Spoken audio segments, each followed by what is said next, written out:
तुलसी माता की जय हो, तुलसी माता की जय हो, शालिग्राम जी की जय हो, शालिग्राम जी की जय हो। तुलसी का पौधा पूर्व जन्म में एक लड़की थी जिसका नाम बिंदा था। राक्षस कुल में जन्मी यह बच्ची बचपन से ही भगवान विष्णु की भक्त थी। जब वो बड़ी हुई तो उनका विवाह राक्षस कुल में ही दानव राज जलंधर से हुआ। राक्षस जलंधर समुद्र से उत्पन्न हुआ। बिंदा बड़ी ही पतिव्रता स्त्री थी, सदा अपने पति की सेवा किया करती। एक बार देवताओं और दानव में युद्ध हुआ। जब जलंधर युद्ध पर जाने लगे तो बिंदा ने कहा, स्वामी आप युद्ध पर जा रहे हैं, आप जब तक युद्ध में रहेंगे मैं पूजा में बैठकर आपकी जीत के लिए अनुष्ठान करूंगी। जब तक आप नहीं लौट आते मैं अपना संकल्प नहीं छोड़ूंगी। जलंधर तो युद्ध में चला गया और बिंदा व्रत का संकल्प लेकर पूजा में बैठ गई। उसके व्रत के प्रभाव से देवताओं भी जलंधर को ना हरा सके। सारे देवता जब हारने लगे तो विष्णु जी के पास पहुँचे और सभी ने भगवान से प्रार्थना की। भगवान बोले, बिंदा मेरी परम भक्त है, मैं उससे छल नहीं कर सकता। इस पर देवता बोले कि भगवान दूसरा कोई उपाय हो तो बताइए, लेकिन हमारी मदद जरूर करें। इस पर भगवान विष्णु ने जलंधर का रूप धारण तो कर लिया और बिंदा के महल में पहुंच गए। बिंदा ने जैसे ही अपने पति को देखा तो तुरंत पूजा में से उठ गई और उनके चरणों को छू लिया।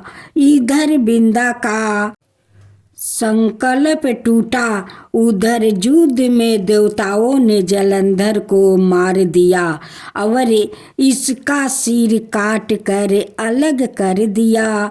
जलंधर का काटा हुआ सिर जब महल में आ गिरा तो बिंदा ने आश्चर्य से भगवान की ओर देखा, जिन्होंने जलंधर का रूप धारण रखा था। इस पर भगवान विष्णु अपने रूप में आ गए पर कुछ बोल ना सके। बिंदा ने कृपित होकर भगवान को श्राप दे दिया कि वो पत्थर के हो जाए। इसके चलते भगवान तुरंत पत्थर के हो गए। सभी देवताओं में हाहाकार मच गया। देवताओं की प्रार्थना के बाद बिंदा ने अपना श्राप वापस ले लिया। इसके बाद वो अपने पति का सिर लेकर सती हो गई। उनकी राख से एक पौधा निकला। तब भगवान विष्णु जी ने उसे पौधा का नाम तुलसी रखा और कहा कि मैं इस पत्थर रूप में भी रहूँगा, जिसे शालिग्राम के नाम से तुलसी जी के साथ ही पूजा जाएगा। इतना ही नहीं, उन्होंने कहा कि किसी भी शुभ कार्य में बिना तुलसी जी के भोग के पहले कुछ भी स्वीकार नहीं करूँगा। तभी से ही तुलसी जी की पूजा होने लगी। कार्तिक मास में तुलसी जी का विवाह शालिग्राम जी के साथ किया जाता है। साथ ही देवउठानी एकादशी के दिन इसे तुलसी विवाह के रूप में मनाया जाता है। पथवारी माता की जय हो, पथवारी माता की जय हो। एक बुढ़िया थी, उसने अपनी बहू से कहा, तू दूध दही बेच आओ। बहू बेचने गई तो रास्ते में एक औरत थी, पीपल पतवारी सींच रही थी। उसको सींचता देख कर बहू ने पूछा कि तुम यह क्या कर रही हो? औरत बोली कि हम पीपल पतवारी सींच रही हूँ। फिर बहू पूछी, इस सींचने से क्या मिलता है? औरत ने बोली, अन्न और धन होता है, 12 बरस का बिछड़ा हुआ पति भी मिल जाते हैं। बहू बोली, ऐसी बात है तो तुम पानी से सींचती हो तो मैं दूध से सींचूंगी। गुजरी बहू रोजाना दूध दही बेचने नहीं जाती। वो रोजाना दूध को पीपल में और दही पतवारी में सींचती। सास दूध दही का दाम मांगती तो कह देती, महीना पूरा हो जाने पर लाकर दूंगी। कार्तिक का महीना पूरा हो गया। पूर्णिमा का दिन बहू पीपल पतवारी के पास जाकर बैठ गई। पतवारी ने पूछा, तुम मेरे पास क्यों बैठ गई? बहू बोली कि सासू दूध दही का दाम मांगी है। पीपल पतवारी बोली कि मेरे पास क्या दाम रखा है? यह भारा ढीढ़ा पान पथुरा, इसको ले जा। बहू ने वही ले जाकर कोठरी में रख दिया और डर के मारे कपड़ा ओढ़ कर सो गई। सासू बोली, पैसा ले आई? बहू बोली, कोठरी में रखा है। सासू ने कोठरी खोल के देखी तो देखा कि हीरा मोती जगमगा रहे हैं। सासू बोली, बहू इतना धन कहाँ से लाई है?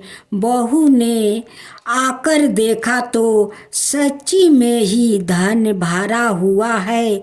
बहू ने सास को सारी बात बता दी।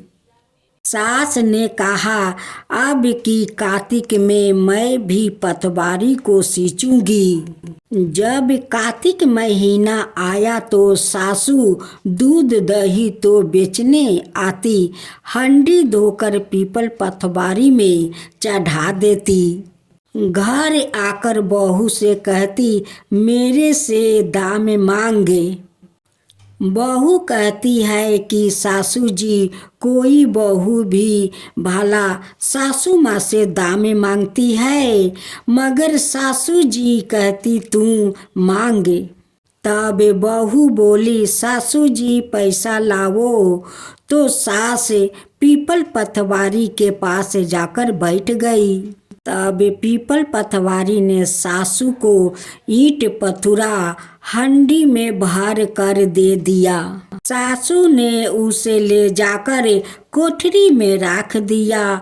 बहू ने खोल कर देखा तो उसमें कीड़े मकोड़े बिलबिला रहे हैं। बहू ने कहा, सासू जी ये सब क्या है? सासू ने आकर देखा और बोलने लगी, पीपल पतवारी बड़ी दुगली है, धोखेबाज है। इसको तो धन दिया और मुझको कीड़ा मकोड़ा दिया। तब सब कोई बोलने लगे कि बहू तो सत्य थी कि भूखी हुई पीपल की पतवारी को सींची तो पतवारी माता उन्हें धन दिया, आ तुम तो धन के भूखी हो, उसलिए पतवारी माता ने तुम्हें कीड़ा मकोड़ा दिया। माँ काली की जय हो, माँ काली की जय हो। दारू के नाम का राक्षस ने ब्रह्मा जी को प्रसन्न करने के लिए कड़ी तपस्या की। उस पर प्रसन्न होकर ब्रह्मा जी ने उसे वरदान दिया कि उसकी मृत्यु केवल महिला के हाथों होगी, अन्य कोई भी उसे मार नहीं पाएगा। वो राक्षस ब्रह्मा जी के वरदान का गलत फायदा उठाने लगा और उसने सारे ब्राह्मणों, संतों और देवताओं का जीना मुश्किल कर दिया। उसने अपने शक्ति से सारे अनुष्ठान बंद करवा दिया और स्वर्ग पर अपना राज जमा कर बैठ गया। सारे देवता उससे लड़ने गए पर निराश होकर आपस लौट आए। अब ब्रह्मा जी ने बताया, यह राक्षस सिर्फ किसी स्त्री के हाथों ही मारा जाएगा। सारे देवता मिलकर भगवान शिव के पास मदद की गुहार करने पहुँचे। दारुक राक्षस के अंत के बारे में बताया। तब इस समस्या के समाधान के लिए भोलेनाथ ने जगत जननी माँ पार्वती की तरफ देखा और कहा, हे कल्याणी, जगत के हित के लिए और उस दारू के दैत्य के लिए मैं तुमसे प्रार्थना करता हूँ। इतना सुनकर माता पार्वती मुस्कुराई और अपना एक अंश भगवान भोलेनाथ में प्रवेश करवा दिया।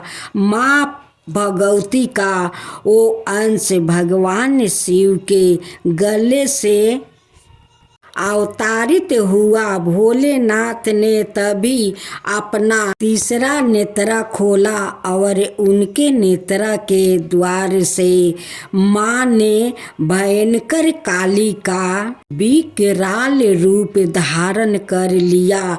उनके इस रूप को देखकर देवता वो राक्षस वहाँ से भागने लगे। उनका रूप इतना भयंकर था कि कोई भी उनका सामने टिक नहीं पाया।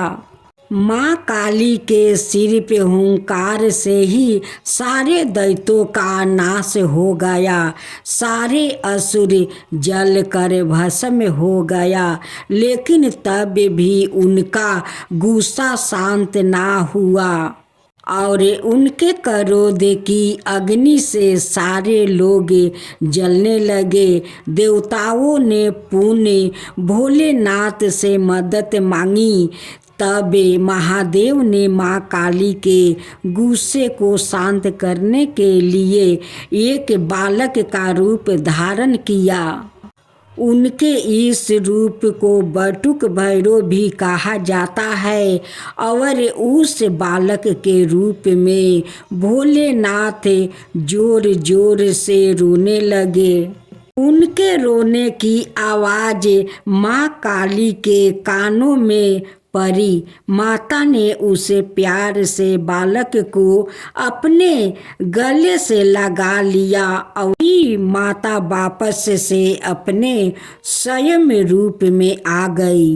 एक गांव में एक साहूकार रहा करता। साहूकार के एक बेटी थी।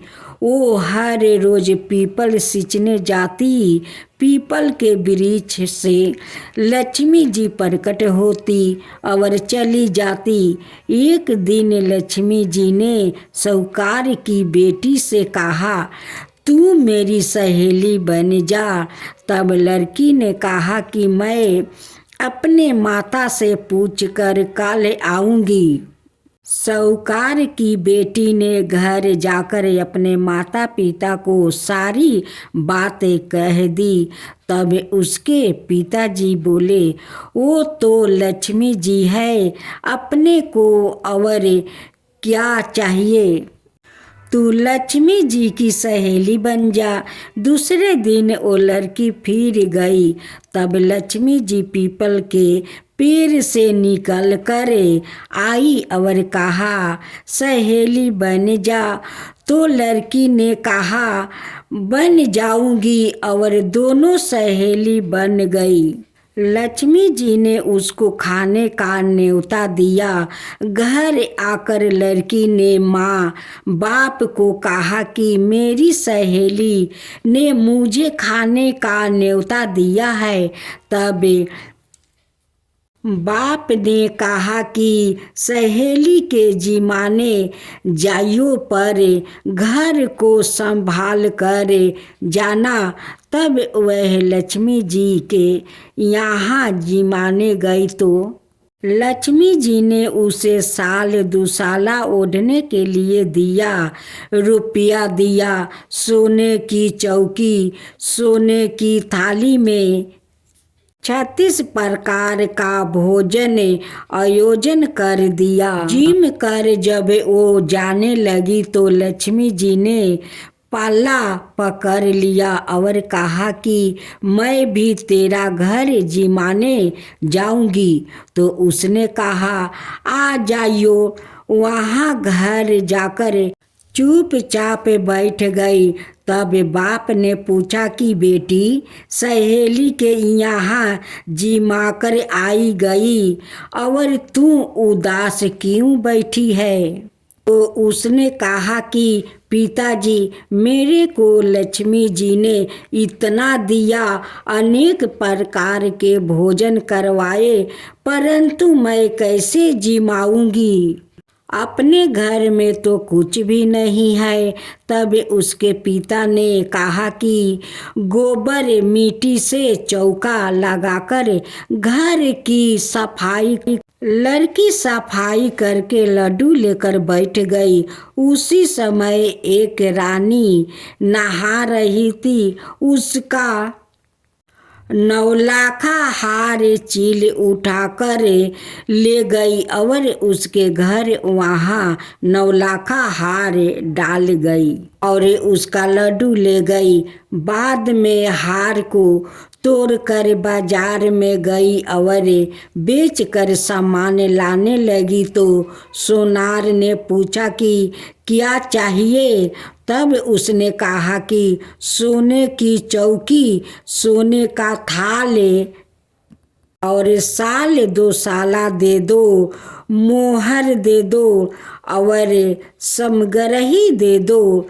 36 प्रकार का भोजन हो जाएगा, इतना सामान दे दो। सारी चीजें लेकर बहुत तैयारी करी और रसोई बनाई। तब गणेश जी से कहा कि लक्ष्मी जी को बुलाओ। आगे आगे गणेश जी, पीछे पीछे लक्ष्मी जी आई। उसने फिर चौकी डाल दी और कहा सहेली चौकी पर बैठ जाओ। जब लक्ष्मी जी ने कहा सहेली चौकी पर, तो राजा रानी के भी नहीं बैठी, किसी के भी नहीं बैठी। तो उसने कहा कि मेरे यहाँ तो